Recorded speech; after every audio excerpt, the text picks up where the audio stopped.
C'est beau la neige, hein? C'est féerique. En autant que ça soit pas trop froid.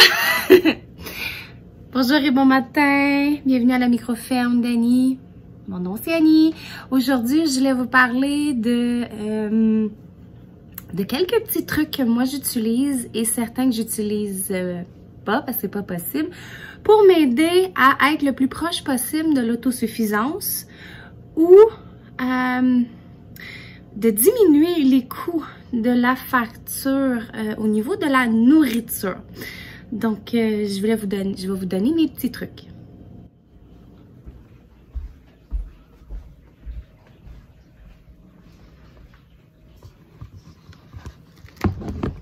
La cuisine est probablement l'endroit où je passe le plus de temps par jour. Autre que la chambre à coucher, on passe quand même 6 à 8 heures dans la chambre à coucher. Pendant que je suis en train de me faire mon café, je vais parler de quelques petites choses que pour le moment, c'est pas possible pour nous, mais ça veut pas dire que c'est pas une option pour toi.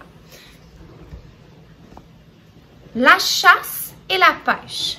Moi, où ce que je suis, je n'ai pas accès vraiment à la chasse, encore moins à la pêche. Mais ces deux options-là peuvent te permettre de remplir tes congélateurs de beaucoup de nourriture. J'ai un ami qui a aussi une chaîne YouTube.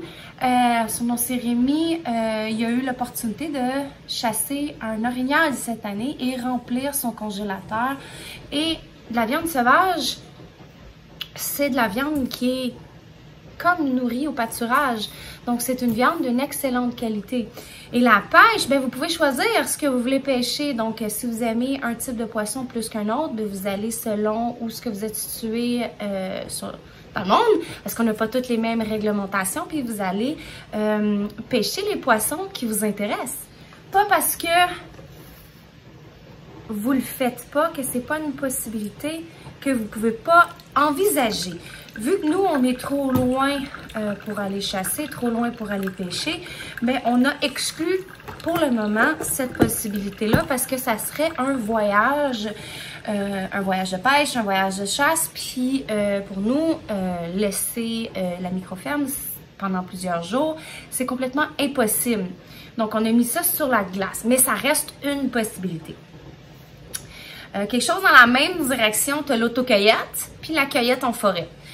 Si vous avez l'opportunité de connaître quelqu'un ou mettre la main sur un livre pour connaître les différents champignons qui sont dans la forêt, les différentes plantes, les différentes fleurs qui sont comestibles, qui peuvent être utilisées au niveau médicinal, où j'ai aussi vu des applications sur les téléphones qui peuvent vous permettre d'identifier les choses qui se retrouvent dans la forêt qu'on peut consommer. Mais c'est super, je trouve que ça serait bien de soit suivre une formation ou de suivre quelqu'un qui vous donnerait les outils nécessaires pour bien reconnaître les espèces qui sont comestibles puis bien reconnaître les espèces qui sont non comestibles. Parce que même si c'est dans la forêt, ça ne veut pas nécessairement dire que c'est comestible. Je n'ai pas eu ce privilège-là, donc la cueillette en forêt, la chasse et la pêche, ça reste des choses que je ne connais pas et que j'aimerais, surtout l'autocueillette en forêt, c'est quelque chose que j'aimerais rajouter à ma corde, soit l'année prochaine si c'est possible, ou dans les années à venir. L'autocueillette, je la pratique tous les ans. Je vais cueillir des pommes, des bleuets, des fraises. Quoi d'autre aussi qu'on va cueillir? Il y avait une ferme ici proche de chez moi qui avait une autocueillette de fruits et légumes, mais elle a fermé malheureusement, donc j'ai perdu cette opportunité-là. Mais ça existe. J'ai vu un peu partout au Québec, il y a encore des fermes qui te permettent d'amener ton sac ramassé, puis tu payes au poids.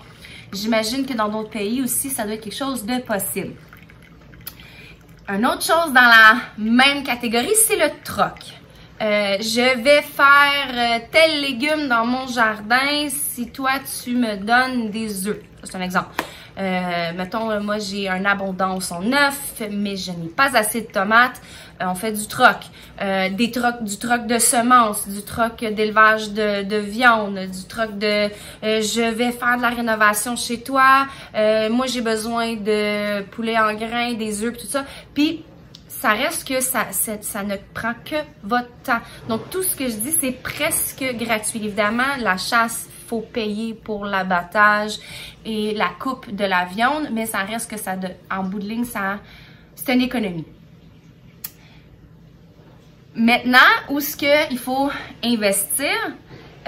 Moi, quelque chose que je pratique depuis au moins 5 ans, c'est acheter en gros. Je vais à l'épicerie et quand quelque chose tombe en spécial, j'en achète plusieurs. Par exemple, les condiments, j'ai toujours pas trouvé les recettes de condiments pour canner. Donc, au lieu d'acheter un ketchup, j'en achète 2 quand il est en spécial. Parce que de toute manière, je sais que j'en ai besoin. La moutarde, la relish, ça je la fais. Le lait, le beurre, le yogourt, si je peux le congeler, si j'ai de la place, je le fais. Le sucre, la farine. Je n'ai aucune possibilité d'être autosuffisante à 100%. Donc, tu sais, la farine, le sucre, les fèves séchées, je dois l'acheter. Mais quand tu l'achètes en gros, ça, à long terme, c'est sûr que quand on commence, on ne peut pas acheter en gros comme ça, boum, en partant. Moi, ce que je faisais, c'est que, mettons, j'avais un budget X. Ben, les semaines que je pouvais, j'essayais de mettre 20 $ de plus sur mon budget, sur acheter en gros. Donc, si je pouvais acheter un sucre de plus ou une farine de plus ou des fèves séchées de plus, c'est comme ça que j'ai commencé. Puis maintenant, majoritairement, j'achète toujours en gros. Donc, au lieu d'acheter un petit pot que je sais que dans 2 semaines, je vais être obligée de retourner à l'épicerie, mais j'essaie d'acheter le gros parce que de toute manière, même s'il n'est pas en spécial, en gros est souvent plus économique. Tu en as plus pour ton argent. Je vous promets, je vais faire un tour de mes pantries. J'ai construit quelque chose avec mon mari. J'aime pas ça. Donc, cette vidéo-là va vous aider un petit peu de mettre ce que je dis ici aujourd'hui en contexte. Je vais avoir mes farines, mes sucres, mes fèves. Vous allez voir un petit peu le côté visuel de ce que j'explique. C'est là, je peux pas vous le montrer parce que c'est le bordel partout. On a commencé un projet de pantry et d'îlot central et de restauration d'une cuisine qui avait besoin de beaucoup d'amour. Et pendant une pandémie l'année passée, on est obligé de mettre ça sur pause. Donc, on essaie de rendre les choses le plus possible fonctionnelles. Donc, aussitôt que ça va être fait, je vais pouvoir vous montrer, je croise mes doigts qu'on fait ça pendant Noël, un petit peu qu'est-ce que je garde, combien je garde et pourquoi je garde certaines affaires pour vous donner une meilleure perspective de ce que je dis aujourd'hui.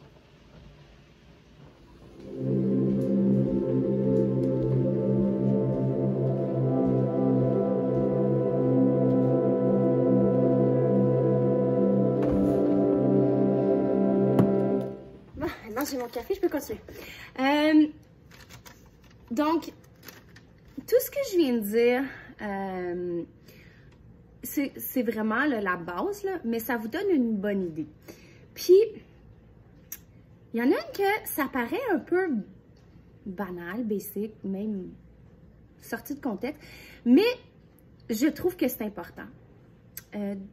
Apprendre des nouvelles compétences. Je donne des exemples. Faire son propre compost, au lieu d'acheter de la terre si on veut jardiner. Cuisiner nous-mêmes. Exemple. Ce soir, je veux manger de la pizza. Trouve une recette de pizza, puis fais-la toi-même. Moi, c'est ce que j'ai fait. Tous les vendredis, on mange de la pizza. Je suis allée sur Google, j'ai trouvé une recette de pâte à pizza. Et l'été, je canne de la sauce à pizza. Et je fais de la pizza tous les vendredis. Et si je trouve du fromage en spécial, du mozzarella, j'en achète en plus grande quantité. Vu que le fromage, la date d'expiration est quand même assez longue. Et je fais pas ça compliqué. Moi, c'est fromage, champignons ou fromage... Je peux mettre, je fais une marinade de chou-fleur, fait que je peux mettre ça, je mets des herbes, on peut faire pas de sauce, on peut mettre de l'huile d'olive, du sel, un peu de parmesan, des feuilles de basilic. Tu sais, la pizza maison, là, c'est très, très, très, très simple et ça coûte tellement moins cher qu'aller tous les vendredis à la pizzeria. La dernière fois que j'ai acheté de la pizza, ça nous a coûté plus de 30 $ canadiens pour nous 5, puis on a tout eu mal au ventre après parce que on n'est pas habitué à manger ça. Donc, apprendre à cuisiner, c'est une énorme économie à long terme. Moi, maintenant, je fais mon propre pain naan, pain plat, ma propre pâte à pizza, mes propres desserts, mes biscuits, mes tartes, mes pâtes à tarte, mes pâtes à quiche. La seule chose que j'ai pas réussi encore à faire, c'est mon pain sandwich, mais je suis toujours en recherche de ma recette pour ça. Fait que, au lieu d'acheter, mettons, une boîte de biscuits pour la moitié du prix, puis encore de meilleurs ingrédients, tu peux avoir des biscuits. J'ai trouvé une recette de biscuits chocolate chip. OK, c'est sûr que c'est une treat, là, mais les ingrédients, je sais ce qu'ils sont dedans.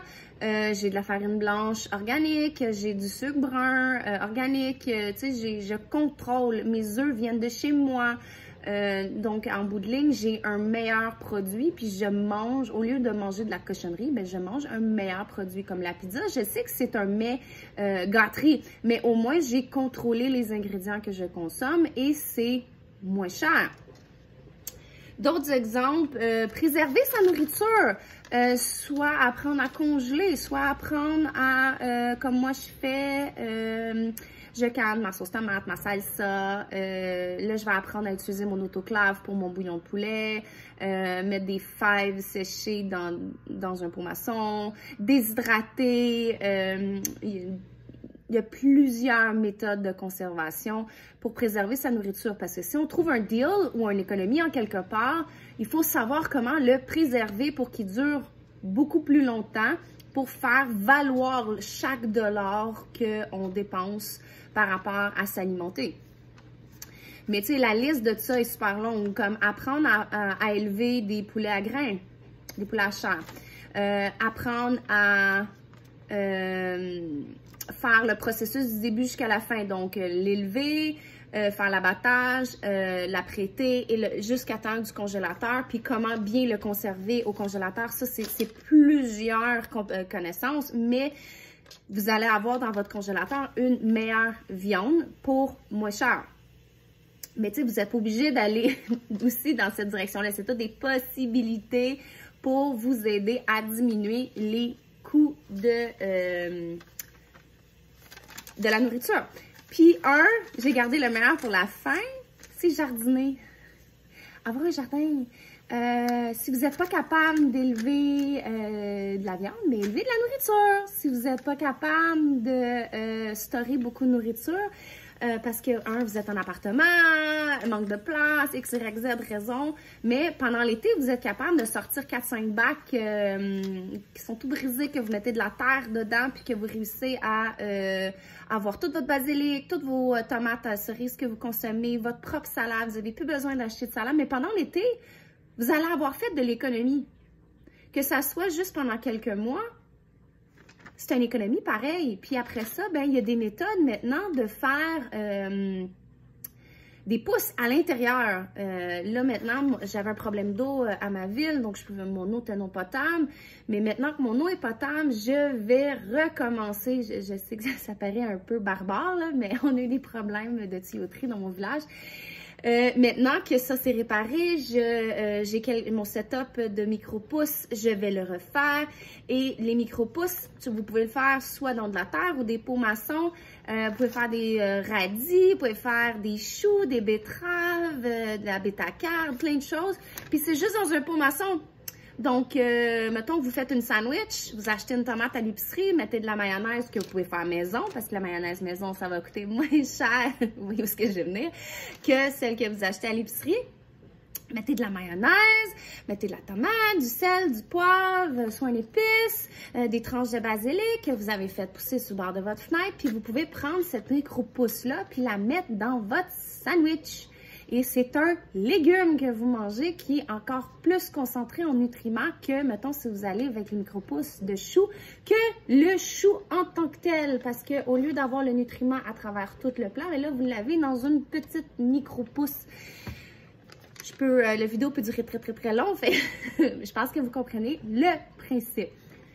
Tout ce que j'ai dit, c'est seulement en surface de toutes différentes possibilités pour rabaisser le prix de la nourriture et aussi d'augmenter la bonne qualité de nourriture que vous mettez dans votre bouche. Si jamais j'ai dit quelque chose que vous n'êtes pas à l'aise ou que vous avez des questions, posez-moi-le dans les commentaires. Et si vous pensez que j'ai oublié quelque chose et que vous voulez le partager avec mon auditoire, soyez pas gênés, mettez-le dans les commentaires plus bas, comme ça, ce que j'ai dit, plus ce que vous allez dire, va compléter le tout. Donc, je vous remercie d'être passé à la micro-ferme. Je vous souhaite de passer une excellente journée et j'espère que ceci va vous aider. Bye!